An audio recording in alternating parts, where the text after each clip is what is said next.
नमस्कार दोस्तों। सबसे पहले आप सबको महापर्व छठ की ढेर सारी शुभकामनाएं। दोस्तों, आज जो हमारा मुद्दा है, जिस मुद्दे पर मैं बात करने जा रहा हूं, बहुत जरूरी का मुद्दा बन गया है। विपिन सर मुखिया जी विधानसभा चुनाव 2025 किस पार्टी से और कहां से लड़ेंगे, यानी मैं किस पार्टी से और कहां से विधानसभा चुनाव 2025 लड़ूंगा। क्योंकि पिछले 2 महीने से सबसे ज्यादा हमारे चाहने वाले लोगों का ये मैसेज रहता है। अक्सर लोग मुझसे मिलते भी हैं और ये मुझे पूछते भी हैं कि सर इस बार विधानसभा चुनाव लड़ रहे हैं ना, कहां से चुनाव लड़ेंगे और हमारी सहयोग की क्या जरूरत है आपको। तो जब भी हमारी सहयोग की जरूरत हो तो मुझे याद करिए। ऐसे मेरे हजारों लाखों लोग जो या तो व्हाट्सएप के माध्यम से या हमारे फेसबुक पर या हमारे किसी भी क्षेत्र मतलब तरीके से जहां से जुड़े हुए हैं, ऐसे सामने से मिलते हैं। जो हजारों लोगों ने मिला और हमसे ये भी बताया कि सर आप इस पर चुनाव लड़िए। तो इन सब चीजों को सुनते हुए देखते हुए आज मैं निष्कर्ष निकाला हूं और आपसे बात करने आया हूं। आप सबको पता होगा 2021 में मैंने इसी महीने नवंबर में ही मुखिया का चुनाव लड़ा था और चुनाव में जीत हासिल किया। और मैं वर्तमान में अपने पंचायत सलाह पंचायत जो सहदेई प्रखंड में है, मैं वहां का वर्तमान में मुखिया हूं। सबसे पहली हमारी जो यात्रा जो शुरू हुई एजुकेशन को लेकर कि पढ़ाई लिखाई से जुड़े हुए थे, मैंने 2011 से जनरल कंपटीशन वाले छात्रों को जो बैंकिंग एसएससी रेलवे की तैयारी करते हैं इनको पढ़ाना शुरू किया था। ऑफलाइन पहले मैं पढ़ाया करता था। 2017 में हमने यूट्यूब चैनल बना लिया मैथ मस्ती यूट्यूब चैनल पर आज 5.6 मिलियन सब्सक्राइबर हैं, यानी 56 लाख सब्सक्राइबर वर्तमान में। हमारा दूसरा चैनल भी है विपिन सर मुखिया के नाम से, जिसमें शायद 11 लाख से अधिक सब्सक्राइबर हैं। हमारा एक और यूट्यूब चैनल है रेलवे रथ के नाम से, जिस चैनल पर सिर्फ और सिर्फ रेलवे एग्जाम की तैयारी कराई जाती है। तो दोस्तों, हमारा शुरुआत यही था पढ़ाने से और लाखों बच्चे हमसे जुड़ते चले गए।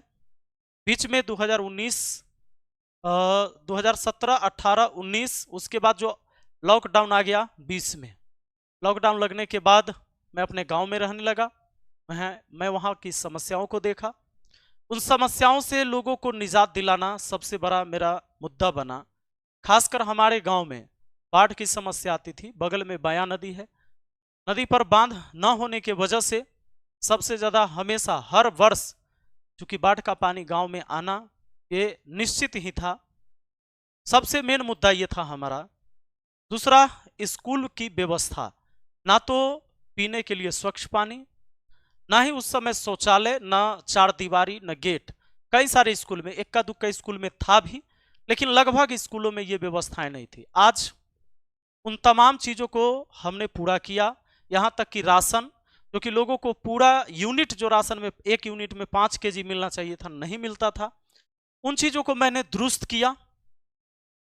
स्कूल की व्यवस्था पानी पीने से लेकर, चार दीवारी से लेकर, गेट से लेकर, और अभी बीपीएससी शिक्षक की बहाली हुई तो सरकार के द्वारा जो बहाली की गई उसमें शिक्षकों को भी भेजा गया। तो अब मुझे लगता है कि शिक्षकों भी की जो कमी थी वो कमी को भी पूरा किया गया। इसके लिए सरकार को हम धन्यवाद देते हैं। लेकिन हमारी संघर्ष लगातार जारी रही, अभी भी जारी है, और हम इन चीजों से कम इन समस्या को अब खत्म कर चुके हैं। पर आज भी हमारे समाज में बहुत सारी ऐसी समस्या है जो चुनौती है और उनसे आगे भी लड़ाई जारी रखने की जरूरत होगी, तभी उन समस्या को हम खत्म कर सकते हैं। इस बीच 2025 में विधानसभा चुनाव होने वाला है और सबसे ज्यादा मुझे जो चाहने वाले लोग हैं ये अक्सर पूछा करते हैं, हमारे YouTube के वीडियो में भी कमेंट करते रहते हैं, या फेसबुक पर करते हैं, या व्हाट्सएप पर मैसेज आता है, या मिल के कहते हैं कि सर आप चुनाव जो लड़ेंगे 2025 का कहां से लड़ेंगे और कब लड़ेंगे। तो दोस्तों, मैं आपको यही बात बताने आया हूं कि देखिए होता क्या है मेरे साथ। जैसे मैं वर्तमान में मुखिया और पढ़ा भी रहा हूं। अगर मैं कोई क्लास एप्लीकेशन पर या यूट्यूब चैनल पर लाइव पढ़ा रहा हूं, या हो सकती है हमारी क्लास की शेड्यूल है कि इस टाइम की रिकॉर्डिंग करनी है हमें, और उसी टाइम कोई घटना या कोई घटना न घटे लेकिन अत्यंत जरूरी है मुझे वहां पर अपने पंचायत में उपस्थित होना, तो मैं दोनों में से एक जगह अनुपस्थित हो जाता हूं, क्योंकि इंसान एक है। और हालांकि इसके सपोर्ट के लिए बहुत सारे लोग हमारे साथ हैं, हमारी टीम में हैं। हमारे इंद्रजीत भैया जो कि अक्सर हमसे एक कदम आगे बढ़कर रहते हैं खड़ा, कोई भी समस्या हो समाज में। ऐसे और सारे लोग हैं, पूरी टीम मेंबर हैं।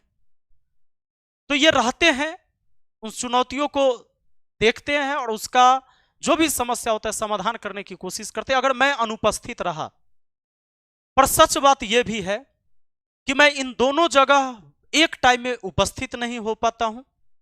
अगर मैं अपने छात्रों को छोड़ देता हूं तो हमारे पंचायत की जो कुछ कार्य होते हैं, खासकर मेन काम, जो कि वो कोई सरकारी कार्य हो उसमें बाधा तो नहीं आती है, लेकिन कोई भोज भात हो, कोई आयोजन हो, उस समय कोई रात का प्रोग्राम हो या शाम का प्रोग्राम हो, उसमें कई बार मैं अनुपस्थित हो जाता हूं।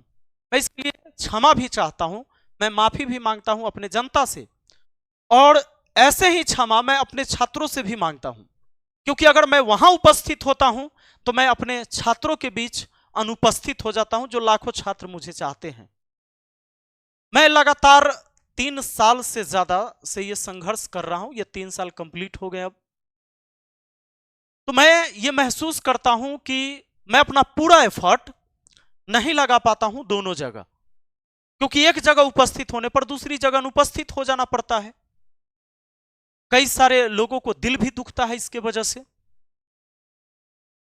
तो मैंने ये निर्णय लिया है, चूंकि मैं लगातार एजुकेशन से जुड़ा रहा, लाखों बच्चे, आज 56 लाख बच्चे एक हमारे यूट्यूब चैनल पर जुड़े हुए हैं और ये हमारे साथ पढ़ाई कर रहे हैं, और ये शुरू से हम करते आ रहे थे। ये दोनों समाज के लिए ही बेहतर है। चाहे आप राजनीति क्षेत्र में जाइए, समाज के लिए बेहतर करिए, एजुकेशन के क्षेत्र में, या आप नौकरी में जाकर, आर्मी में जाकर, सेना में जाकर अपने देश के लिए आप अपना योगदान देते हैं। ये सब हमारे देश के हित में ही है, जहां आप अपने काम को अपनी ईमानदारी से करते हैं। पर मुझे लगता है कि ईमानदारी से करते हुए भी मैं अपने काम को पूरी तरीके से वैसे नहीं कर पाता हूं जो मुझे कर लेना चाहिए था। तो वर्तमान में इस कार्यकाल को मैं पूरा करके, जो मैं मुखिया का कार्यकाल है मेरा 1 साल और अगले साल 2026 तो फिर चुनाव ही शुरू हो जाएगा। इस कार्यकाल को पूरा करने के बाद आगे मैं चुनाव नहीं लड़ूंगा। रही विधानसभा चुनाव की बात, तो मैं विधानसभा चुनाव भी नहीं लड़ूंगा। मतलब जो मेरा मेन काम है, मुझे अपने छात्रों को पढ़ाना, खासकर जो रेलवे वाले बच्चे पढ़ते थे हमसे लगातार, और उनको पढ़ाना हमारी सबसे बड़ी जवाबदेही है, हमारी जिम्मेदारी है। क्योंकि ये 56 लाख बच्चे जो मुझे सब्सक्राइब करके रखे हैं, जिनकी हम उम्मीद है उन्होंने सब्सक्राइब ऐसे नहीं किया होगा हमारे चैनल को, उन्होंने इसी उम्मीद से किया है कि भाई सर हमें कंटिन्यू पढ़ाएंगे, पर मैं इस चीज को लगातार नहीं कर पाया। हाँ, एक बात और, मैं चुनाव तो नहीं लड़ूंगा, चाहे वो विधानसभा हो, लोकसभा हो या पंचायती चुनाव हो, पर मैं समाज के लिए जो काम करते रहा हूं, पहले भी मुखिया बनने से पहले भी मैं करता था, मैं आगे भी करते रहूंगा। और समाज के किसी भी समस्या के लिए मुझे खड़ा होना पड़े तो मैं वहां रहूंगा, या अपने छात्रों के लिए। हाँ, राजनीतिक में रह के, किसी पद पर रह के मैं ये काम नहीं करूंगा, यानी मैं ये पद छोड़ दूंगा, मुझे चुनाव अब नहीं लड़ना है। समाज के लिए जो भी बेहतर प्रयास हो पाएगा, किसी की आवाज बनने की जरूरत होगी तो आवाज बनूंगा, अपने समाज की आवाज बनूंगा, लेकिन चुनाव नहीं लड़ूंगा। मैं उन तमाम साथियों से भी माफी मांगना चाहूंगा जिन्होंने ये उम्मीद लगा के रखा हो हमसे कि सर इस बार शायद विधानसभा के चुनाव लड़ेंगे या इस क्षेत्र से चुनाव लड़ेंगे। तो मैं आप सबसे हाथ जोड़कर माफी मांगता हूं और आपको आश्वस्त कराता हूं कि जिस तरह की योगदान मैं दे सकता हूं अपने गांव के लिए, अपने समाज के लिए, मैं हमेशा आपके साथ पहले भी खड़ा था। जरूरी नहीं कि मैं चुनाव लड़ा, मैं मुखिया बना तब से लोग मुझे जाने और सामाजिक कार्य करते देखे हैं। मैं पहले भी करता था, आगे भी हमारी जारी रहेगी, लेकिन मैं कोई चुनाव नहीं लड़ने जा रहा हूं। और हमारे पंचायत के लोग, जो हमारे पंचायत के जनता है, जो हमारे अभिभावक हैं, वो भी ये बात ना सोचे कि अगर ये चुनाव नहीं लड़ेंगे तो इनका कोई भाई, इनके घर के कोई लोग, या इनकी पत्नी, या इनके पिता कोई, या इनकी माँ चुनाव लड़ेंगे। नहीं, हमारे साथ जो हमारे इंद्रजीत भैया रहते हैं वो भी चुनाव नहीं लड़ेंगे, ये स्पष्ट है और मैं क्लियर बता दे रहा हूं। तो चलिए, खासकर यह वीडियो मैं अपने छात्रों को भी जानकारी दे रहा था और अपने जो समाज के लोग हैं उनके लिए भी था। और खासकर जो छात्र हमसे रेलवे एग्जाम की तैयारी के लिए जुड़े हुए हैं, आप सबको बता दें कि रेलवे के लिए स्पेशल तैयारी आपके रेलवे रथ यूट्यूब चैनल पर हो रही है। तो सुबह के 10 बजे वीडियो अपलोड होगी। और एक स्पेशल और जानकारी दे दे कि रेलवे के लिए हमारा स्पेशल बुक मैथ और रीजनिंग का आ गया है, जो सारे प्रीवियस ईयर क्वेश्चन है। एग्जाम में जाने से पहले इस बुक को जरूर पढ़ने की जरूरत है। अमेजोन पर यह बुक मिल जाएगा, अभी सेल लगा हुआ है। यह बुक जो है 249 रुपए की है एक बुक। तो मैथ की और रीजनिंग की लगभग 500 रुपया हुआ। अगर आप दोनों को कॉम्बो लेते हैं तो इसमें 25 रुपए का छूट है। ये सेल है, अभी बिग ऑफर है छठ के लिए। और मैथ मस्ती एप्लीकेशन पर आप जाते हैं तो मैं उन तमाम छात्रों को बता दूं कि भाई गरीब से गरीब स्टूडेंट हैं, उनके लिए रेलवे के लिए कोई भी जो कोर्स के लिए आप तैयारी करें, चाहे कोई भी कोर्स लीजिए रेलवे का, मैथ का 99 रुपया में मिल जाएगा। अभी आपको कंप्लीट मैथ सिर्फ 199 में, जो 1 साल वैलिडिटी रहेगी, यानी 199 रुपया में पूरा कंप्लीट मैथ पढ़ेंगे और पूरे 1 साल तक आप पढ़ सकते हैं। आगे आपको रीजनिंग का सिर्फ 99 में धुरीना पर आपको अवेलेबल है। धुरीना ऐप पर चले जाएंगे, ये मिल जाएगा आपको। और आपको रेलवे मैथ सिर्फ 99 रुपया में मिल जाएगा और एसएससी जीडी का भी मैथ सिर्फ 99 रुपया में मिल जाएगा। तो ये कोर्स लेकर आप अपनी तैयारी को मजबूत कर सकते हैं। और बाकी ये हमारा नंबर दिया हुआ है। ये सारे कोर्स मैथ मस्ती एप्लीकेशन पर मिल जाएगा। मैथ मस्ती एप्लीकेशन आप प्ले स्टोर से डाउनलोड कर लीजिएगा, वहां से इस कोर्स को परचेज कर सकते हैं। और मैं बता दूं कि ये स्पेशल जो बुक है आपके रेलवे के लिए, इसकी तैयारी आप अच्छे से कर सकते हैं इस बुक से। और प्रीवियस ईयर क्वेश्चन देख के ही एग्जाम में जाइए। चलिए मिलते हैं फिर अगली वीडियो में। बहुत बहुत धन्यवाद। Thank you.